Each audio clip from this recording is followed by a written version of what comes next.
So I just got back from seeing 28 Years Later, The Bone Temple. Now, going into this film, I didn't really know what the story was going to be. Um, because the trailers, they didn't really give much away. And I'm glad they didn't.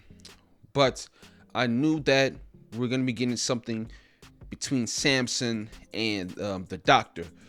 And we definitely did. And that was probably my favorite part of the film. Um, but I'm not gonna do a spoiler review. This is just gonna be a regular review. So this film is very gory and very yeah, it's very bad. The gore is very bad in this film. Um, but the effects look crazy good, and yeah, it's crazy. But Jack O'Connell's character, um, Jimmy, that's his name in this film. He's crazy as hell. He is the leader of this whole this group. I guess you could call a cult or whatever, and they believe in something. I'm not gonna say what it is, but he saw the upside down cross in the at the end of the first 28 years later, and you kind of understand what he believes in.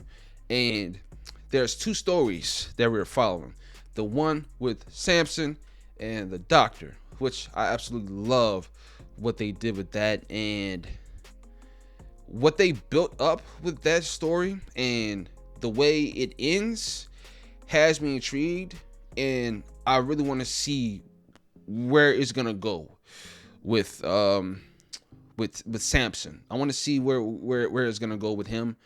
Um, but the doctor, he figured something out, and they pretty much tease it in the trailer that he was figuring something out with the virus and everything. We have the second story, man. Jimmy, he is basically the leader of this group, going around terrorizing people for the reason why, but what they believe in. And now Spike is involved in this group and everything, man.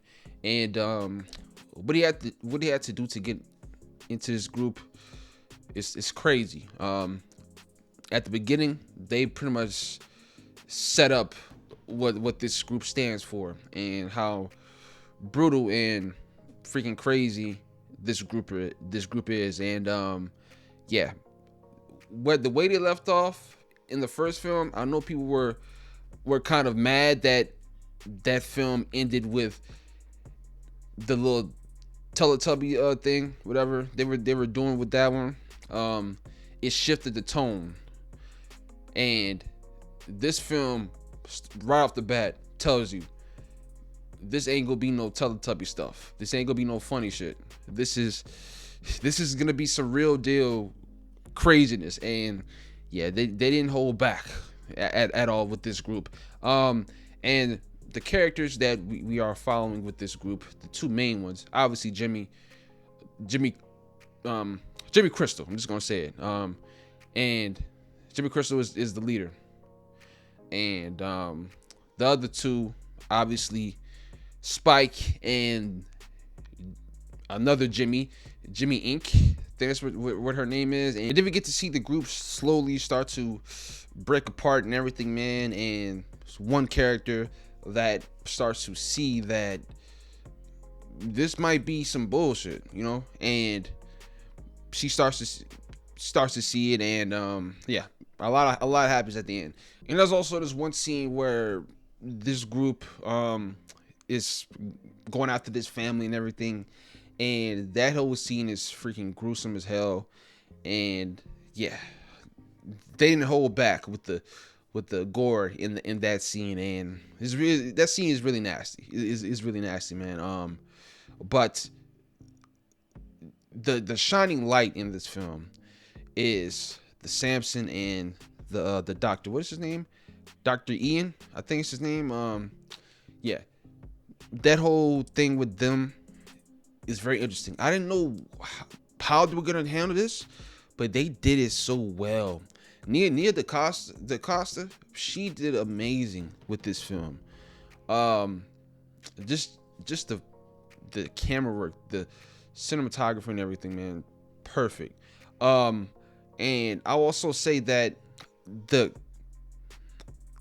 the camera work in this isn't like the camera work in the first 28 years later, because they were shooting with iPhones and all kind of stuff.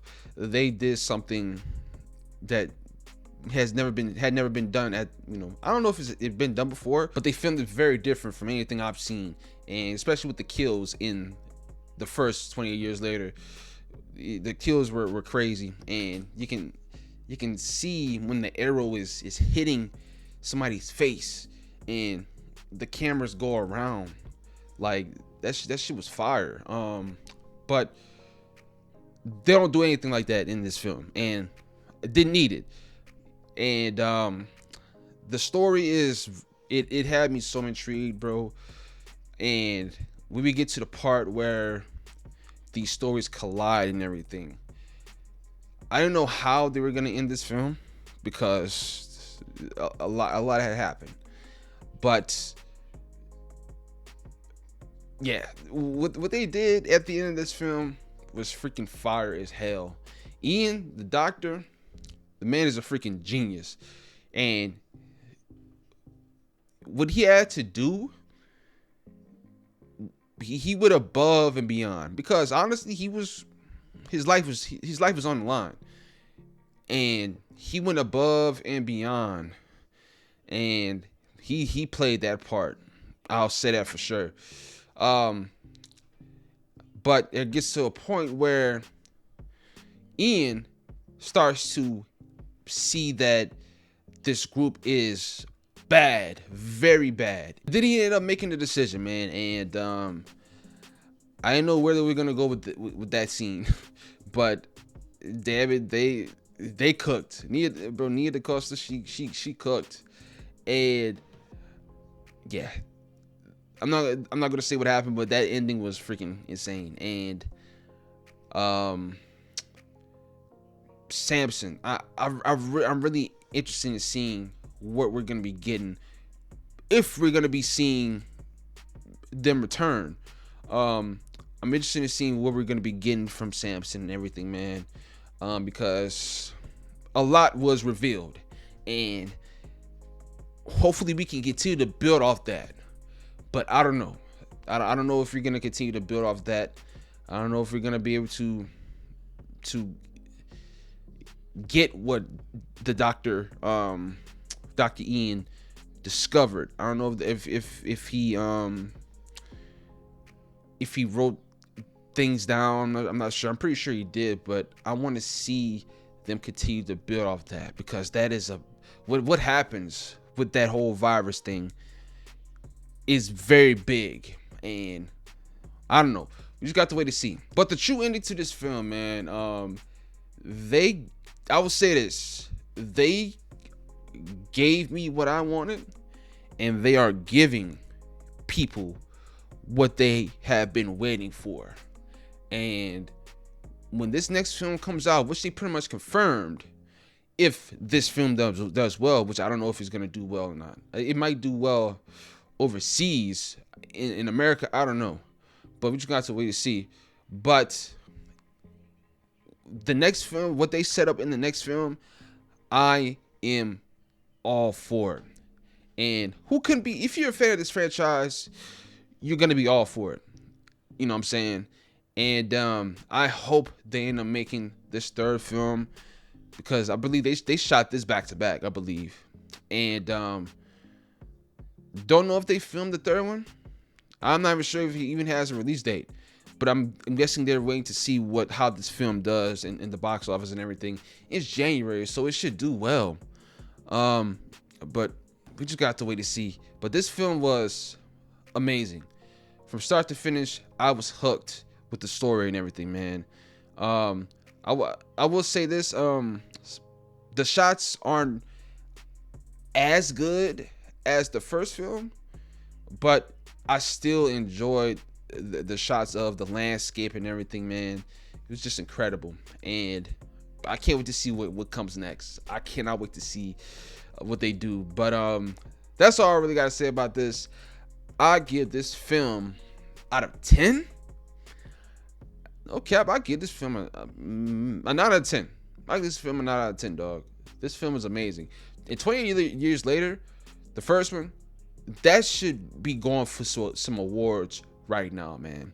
That film is incredible. But, you know, I don't think Hollywood, I don't think the Golden Globes, I don't think the Academy, I don't think they really care about horror like that. They don't really like to give horror films their credit, but horror has been carrying for over the past few years, especially with weapons and everything, man. Weapons should be getting some awards, including this film. But fortunately, that's how it goes, man. But that's all I gotta say about this. Please go see this film. We need a third film. We need a third film badly because it's gonna give everybody what they want. Yeah, that's all I gotta say. Don't know what you guys think about this.